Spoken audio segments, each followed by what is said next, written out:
My name is Daren Bascome. I'm the founder and managing director of Proverb.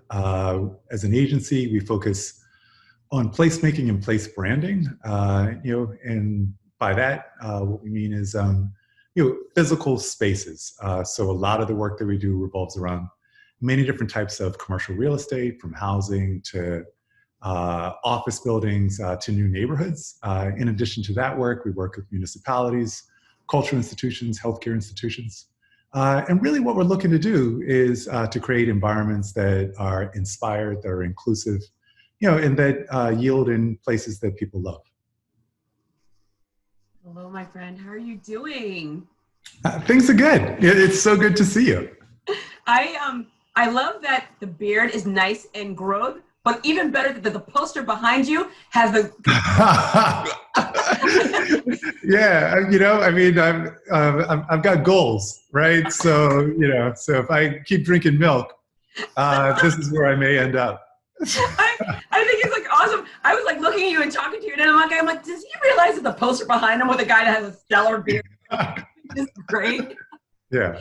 Daren, I met you 3 years ago, where I'm a big fan of when I see rock stars, whether I see you on a panel, whether I see you in a magazine, I want to meet you. And so I always love reaching out and just saying I just want to meet with you. There's no ask. I don't want anything. I just want to get to know who you are. And people are just like, why? This is so strange. This is so bizarre. And we had a meeting in your office, and then you changed it to a nice little restaurant where we had beautiful appetizers and my favorite drink, an old fashioned. And it was like a proper old fashioned, which I was like, yes. I'm like, already I'm going to like this guy. And we had a really great, longer than long conversation, which was wonderful. But can you tell everybody, where did you come from? How did you start? And how did you create this company of yours? Oh, wow. So I grew up in Bermuda. I think I had the privilege of being born into a pretty amazing family. So my dad is a jazz musician and composer, and and my mom was a banker and also as a pianist. And so I think in both cases, really being able to grow up in an environment that's both right brain and left brain. I moved to Boston longer than I'd like to admit, to go to school, and decided to stay one more year. And one more year, turned into, a job, a family, a business, and so while the work has oftentimes been in other places, other parts of the country or other parts of the world, Boston's where I've been based. What was that decision of creating the business now? What led you to this one point? What was that you had that you realized, not for me anymore, and it's now time to create my own? Yeah, I would say that I probably, I was never convinced that I was that effective as an employee. And, and I think my first 2 or 3 jobs I got fired, right? So, starting at 14. And so, and 15, and I could probably count some others along the way. And, and so I worked for a company at the time that was focused on museum design and worked on projects in, Seattle and Barcelona and in Taiwan and Australia. And the company had grown very quickly. There were these rumors there were going to be layoffs. I approached the control on a Friday afternoon asking if she would consider laying me off. And she was like, oh, no, there's nothing to that. And I said, really? And she says, yeah. And I was like, well, let me know if that changes. And so she says, well, come into my office. And she closes the door and she pulls open a drawer and pulls out this spreadsheet. And there my name was, with a dollar amount assigned to it. And, I was asked, so I asked, if I could get more. I wasn't in a management role, but I knew that that's probably something you should try to push for. And so she says, well, I'll talk to the owner. We'll get back to you on Monday. Monday, she says, XYZ agreed to everything. You can finish up in 2 weeks. And I was like, cool. Can I have my computer? Because I didn't own a computer. And she was like, oh yeah, sure. And so I set up in my living room 2 weeks later without much of a business plan beyond, do good work and try to find more of it. And and that strategy worked really well for about 8 years until I started to experiment with assembling teams, and quickly ran out of capacity, and developed a growth plan. And that led to my partnering with Chris and us building this version of the organization over the last 12 years. I love this story because how many people just walk into their boss's office? They're like, can I be on the list? Oh, by the way, can I get more? Oh, by the way, can I have the computer? I mean, it takes a lot of kahunas to even ask for so many things and still getting it. And then developing that business. How did you know how to, I mean, what was that point where you're like, hey, I know I'm going to do this? And you kept on growing. But what was this? I mean, like, how did you know what you were going to do, and even find Chris to convince, hey, Chris, I have this company and this is what was it? And also, like, how did you find clients? Yeah. So in that first year, and what I found oftentimes in the companies that I worked in, and I did very well in school and graduated with what felt like a pretty hot portfolio, but oftentimes in the work environment, it felt like, your value was constantly being called into question. And what I found that the more that I freelanced, so the more that I showed my body of work, that validation, oftentimes came from, prospective clients. And, and so what happened was that sort of one project kind of led to the next. What I was doing prior to asking for that layoff was, I was freelancing at night. I had worked on a large project for Bacardi from an agency that I interned at, and that was, I don't know, I think I made like $8,000 in my nights and weekends, over about 7 weeks, which was the first time I had ever had $8,000 in the bank, and so largely out of, maybe naivete or, or whatever it is that you want to call it, it certainly gave me the wherewithal to feel like I had some runway, and to be able to experiment. And fortunately, it worked out, and one client kind of led to the next. And and in the beginning, the business was largely focused on things I was interested in. And really about 10 years ago, we made a strategic decision to assess the best of our book, look at where alliances or alignments were, and we had had a lot of success in hospitality. We had had success with culture institutions, with boutique hotels, things along those lines. And at that point, a lot of the innovation that was happening in the multifamily space, these are, design-driven apartment buildings or condos or things like that. That innovation was really being spearheaded by hospitality, and how do you sort of move more in that direction. And we identified a few clients that saw a lot of value with bringing us on, and helping them to connect with clients or prospective tenants more effectively. You had mentioned in the when you were talking about what you guys did at the beginning about civic duty, bringing the community together. How are you working with municipalities, the community, and creating that design that everyone feels we got what we wanted and we can work together, and it's literally bettering our lives? Yeah, absolutely. I mean, the work that we're doing with municipalities has really been focused around economic development, and sort of how do you use narrative change, and strategic thinking and data analysis and, stellar design to be able to help others to see a connection where others might not. I think a little bit about, some of the work that we've done out in Worcester, over the last few years with the Worcester Business Development Corporation, and they're ushering in a new biomanufacturing facility. It's essentially a neighborhood. And so the thinking behind the Reactory is sort of how do you use a brand to really drive a whole suite of experiences. If someone is deciding whether or not to locate their company in a city that they've never heard of, but they've heard of Boston and Cambridge. What's the compelling reason for this area? And that decision is likely to be made on the other side of the country, if not the other side of the world. So how do you sort of present that city in its best possible light, highlight all the benefits that go along with it, and then create a whole suite of communications that allow residents and other stakeholders to buy in. I have to. So I was very lucky to be a press secretary to one of our Massachusetts governors, and very, very lucky to visit every 351 cities and towns in my state, which is something that I think that everyone should experience, to visit every single city and town, as they're so different. It is really a thought process where Worcester is one of our biggest cities in the state, and people do disregard it as in, oh, if I'm going to do business, I automatically assume Boston and Cambridge.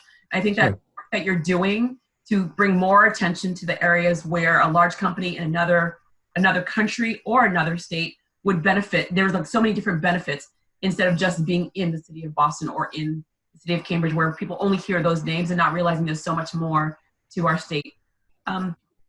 How is it for you to manage your team? Or let's take a step back. How was it that you were able to grow your team? You're doing all these different concepts. You created this company. Now you're growing it. How were you able to acquire these very, very talented individuals? And during this time, this world of the pandemic that we're in right now, how are you managing them now virtually? Sure, yeah. So I would say that the first piece of it has been to identify an area that you have a real strength, and oftentimes looking at how you can double down and get even better at the thing that you're already good at, and over time, what that's really led to is a real expertise, sort of in and around place branding, and what we found, the more that we showcase the work, evangelize the work, have satisfied clients, who are kind of carrying us into additional projects, that we've developed a reputation for, as being, a great company with a strong culture and, a strong ethic, and over time, the team that we currently have, has evolved. We've got some real rock stars on our team.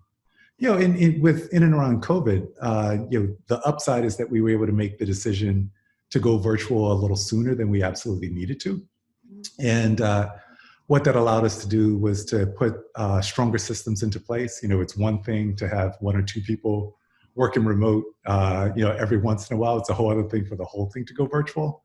And over the last 6 months or so, we've really been developing stronger tools in terms of being able to measure productivity.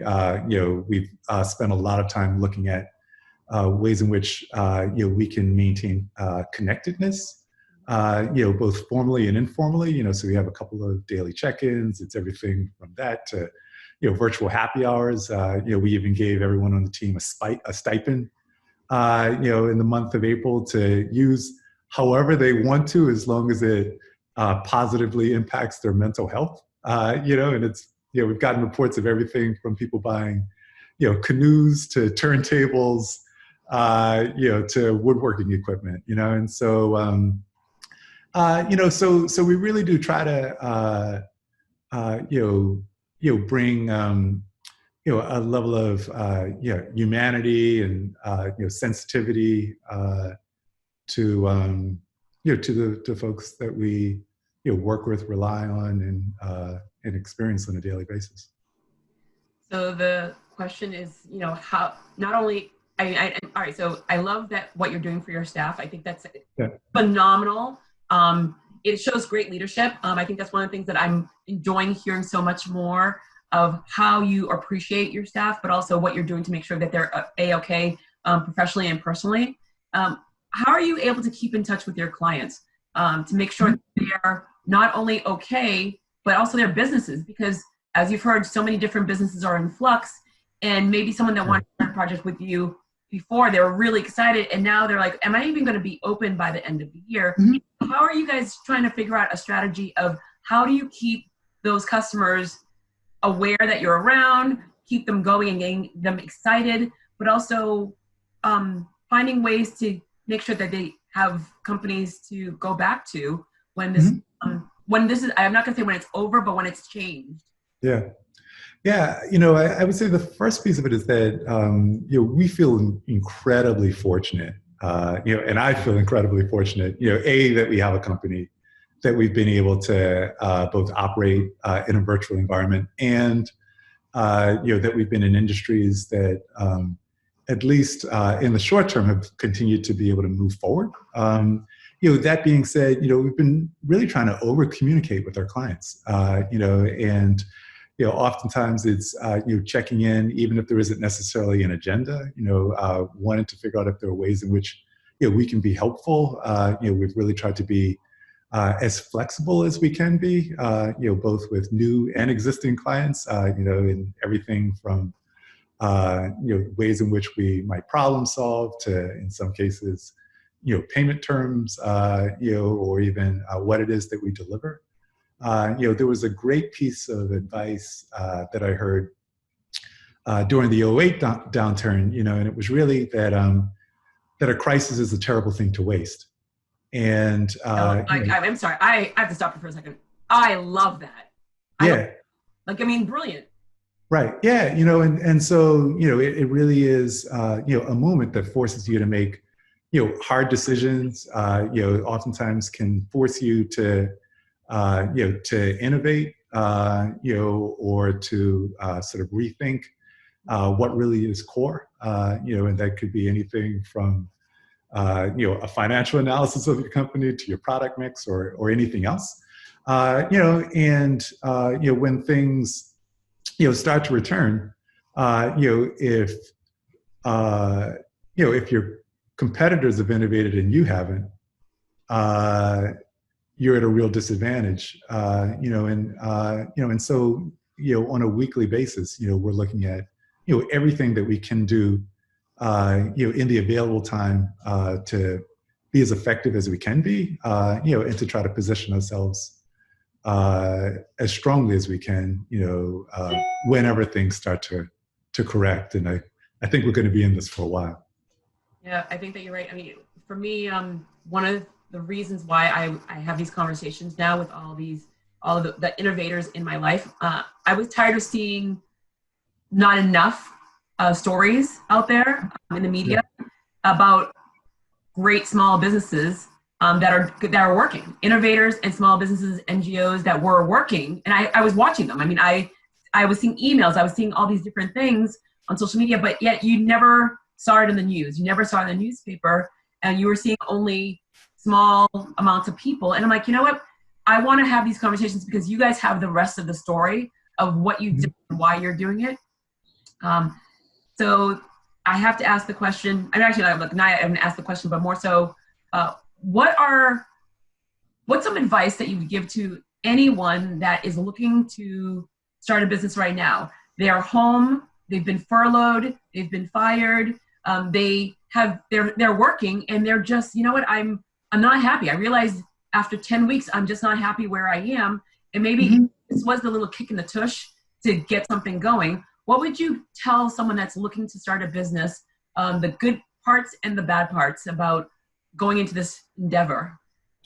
Yeah, so a piece of advice I got once from a friend and mentor, and who's also an entrepreneur, and he looks at me one day and he says, Daren, what's different from most people versus entrepreneurs? He says,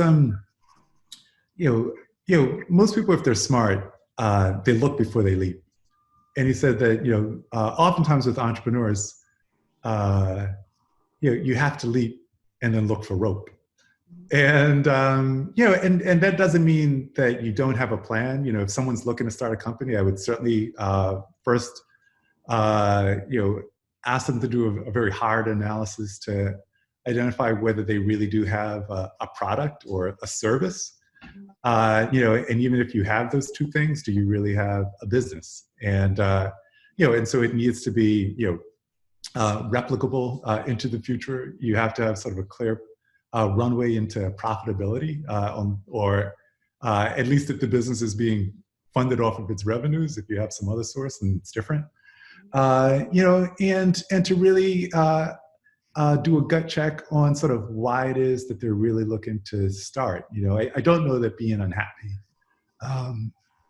in your job is enough of a reason, to start a company. And there's so many things that you end up doing that can be incredibly, isolating. That it really wants to be something that you feel strongly about, if not passionate about. That you're willing to, put yourself at risk or move forward, even in the times of great uncertainty. How are you taking care of you during this time? Wow. Besides growing a stellar beard. Yeah. So we're both runners, right? And one of the things that I had started doing, or sort of inviting into my life at the end of last year, has been a meditation practice, and and really just using one of these apps. And what I've found for me, and I felt really lucky that I had started this sort of before the pandemic, is that it oftentimes gives me an opportunity to bring some additional perspective, to how you deal with upset, or how you might deal with conflict, and to be able to be a little bit more dexterous, in your thinking, but also to be a little kinder, and I would say that that kindness isn't just about sort of me and how I address the world. That's also about the conversation that I have with myself about myself, which isn't always kind, and isn't always helpful. And so I've certainly found that that's been really helpful. And to be able to go and do that, and then go on a run, and also look at ways in which you can invite breaks into the day, or try to connect with others, or eat right, drink enough water. All those things are really important. I love that. A lot of people are finding ways to meditate, and my brother works in Dubai, and they full lockdown. I mean, full lockdown, that you could only go out if you had a license. You have to pay for and to go to the market only. And he's a runner as well, and it was very, very hard for him. And he took up meditation, and he really wanted me to do it. Whenever I try to meditate, I hear all the noise. There's just so much noise that I cannot shut down. How are you able to do that? Because you're working from home, you're running the business, you have your co-founder, you have your team, you have your clients. How are you able to shut down the noise? Just so everyone knows, I did edit this one part because Daren's, I'm sorry. For everyone to know, I did edit this one part. Daren's internet slowed, and then it just stopped, so we got cut off. So just so you know, this is the section that we're cutting, and here he is.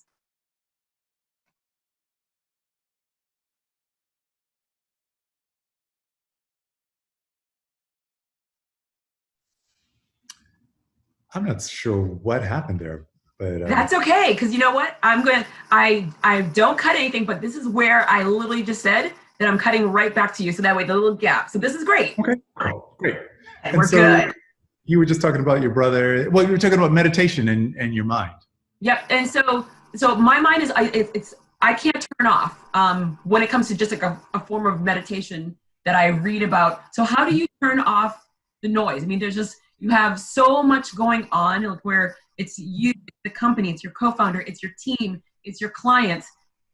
There's so much noise. How do you turn all that noise off to meditate? And especially because we have so much noise, not only internally in your world, but you have noise that's happening in the world right now. So how are you able to really hone into what you're doing, but also making sure that people can, how can they learn from you? Well, I mean, I mean, what we resist persists. And so the more that you try to sort of fight something like that in terms of the noise, like the noise almost never turns off for me, you know, and yeah, and in my mind, there's a lot of chaos up there often, you know, but it's really about being able to start over.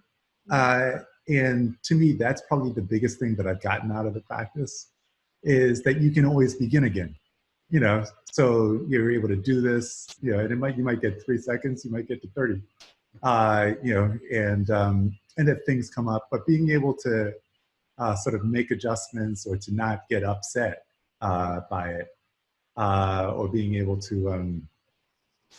you know, remain focused on something that's larger, you know. But I don't think that the goal is for those things to go away, you know, and at least as far as I can see.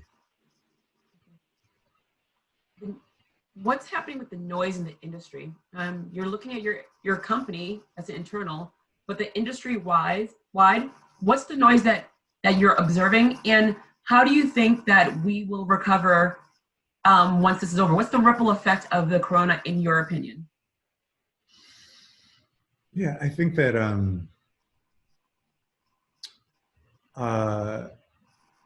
I think the flexibility that we've had to develop in practice, sort of in and around work, is here to stay. You know, I think that sort of many of the theories that we used to cling to, you know, may no longer hold merit. You know, I think that there's going to be a reassessment of, you know, the importance of place, whether that's an office space or someone's home, you know, and the types of things that you know, one's looking to achieve there and why. You know, I think that perceptions around safety are here to stay. You know, in terms of you know, whether that's personal safety, you know, whether that's about sort of health or cleanliness or things along those lines. You know, probably won't go away anytime soon. Is that a good thing or a bad thing? I think that I think it's a thing. You know, and Way to answer that question. yeah, you know, and so I think at the end of the day, you just have to figure out how to adapt to these things. You know, you know, part of how we're wired is that, you know, we get energy from being around other people. And, you know, it's one of the reasons why we feel so exhausted after a day of Zooms, you know, is that you're not oftentimes getting that feedback or that energy to be able to build upon. You know, so I think that, you know, being able to, you know, come together with a sense of collective purpose, you know, being able to be a part of things that are bigger than ourselves or things that we feel like, you know, celebrate the best of what's in us, you know, those desires aren't going to go away. And, you know, and so certainly, you know, in the short term, we'll be figuring out, you know, how to, you know, adapt to COVID. And I think that we'll probably be in this, you know, until we either have a vaccine or herd immunity or whichever it is that you choose. But, you know, it's certainly something that we're going to be wrestling with in the foreseeable future. But, you know, I can't imagine that we'll remain on lockdown in perpetuity. I was going to have a last question, but then I just came up with something else that I was just curious about. How do you communicate with your present customers as well as your future customers that you can create for them and yet have them feel little to no anxiety, and the people that you're creating that space for? Because yeah, you're right. We will not be in lockdown forever, but people are the anxiety is going to be really high in spaces, and you're all about bringing people in spaces. That's the whole entire essence of what you do. Yeah. How do you balance that? I mean, how do you create that moment of, we are going to do this for you, and yet people are scared? Yeah. Yeah, I mean, we're you know, we're thinking about it all the time, you know, even in terms of sort of, you know, what's that first point of contact and how do you establish credibility as quickly as you can? You know, people, you know, do business with people that they like and trust for the most part. And and so it's everything from a pitch that we might have done hundreds of times when we're all in the same room and we're able to read each other's body language and things along those lines. So what is it that we need to adjust? We've developed a policy of ensuring that our cameras are on, even if that isn't the most perfect tool, or even last week we bought a batch of ring lights so that I don't show up like an old raisin. And so beyond that, wanting to understand, what are some of the things that are either spoken or unspoken, that might get in the way of us building a working relationship. Spending a lot of time sort of, trying to understand sort of,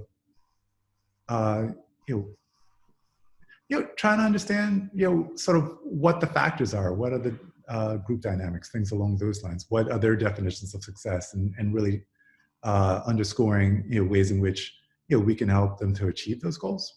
Yep. Does that help? No, that helps. That's good. Great answer. I love it. My last question to you: what is your what is an ask? What is a personal and professional ask that you can share with anyone that is watching? You they're getting to know you right now. What would be your personal and professional ask of the audience? Yeah, I would say that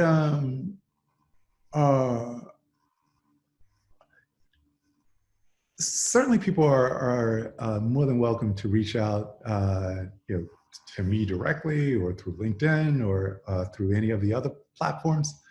I'm almost always sort of make time for a short meeting if someone wants, advice or feedback, or, think that I could be helpful in some other way. And, I certainly would invite others who think that they might be able to be helpful to us, to do the same.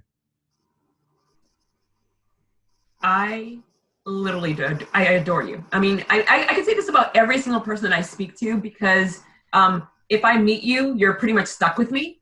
You're stuck with me. I love the conversations. I love that I can have they're not surface conversations, they're deep talks. And that's one of the things where if I meet you, if I see something about you, something stands out. And the second I read about you, the second I saw you, I'm like, I go, you stand out. Not only because you're a Caribbean, like my fellow Caribbean, but also because you're finding ways to change our community. You're finding ways to change the world. And just you saying, if anyone wants to talk to me, you're available. You make yourself available to anyone from anywhere that wants to just learn and educate themselves and grow. So I appreciate you. I appreciate everything that you're doing. I thank you very much for taking time to talk to me, which is this is my little guilty little pleasure, because I can catch up with everybody. I don't have an old fashioned in my hand, but I get to really see how you're doing, which makes me smile. Great. Well, old fashions next time. Old fashions definitely next time. It's coming. No, it's coming. I mean, I'm willing to wait, but it's going to come. It's going to be a wonderful moment. So thank you very much, Daren. Have a wonderful, enjoy your days. Enjoy days. Excellent. And I'll talk to you soon, because I want to talk to you guys at the end of so everyone that I've spoken to, I want to speak to you at the end of the year and see how this all played out for you in your world. Okay. Good stuff. All right. Great stuff. Thank you so much, Jodi.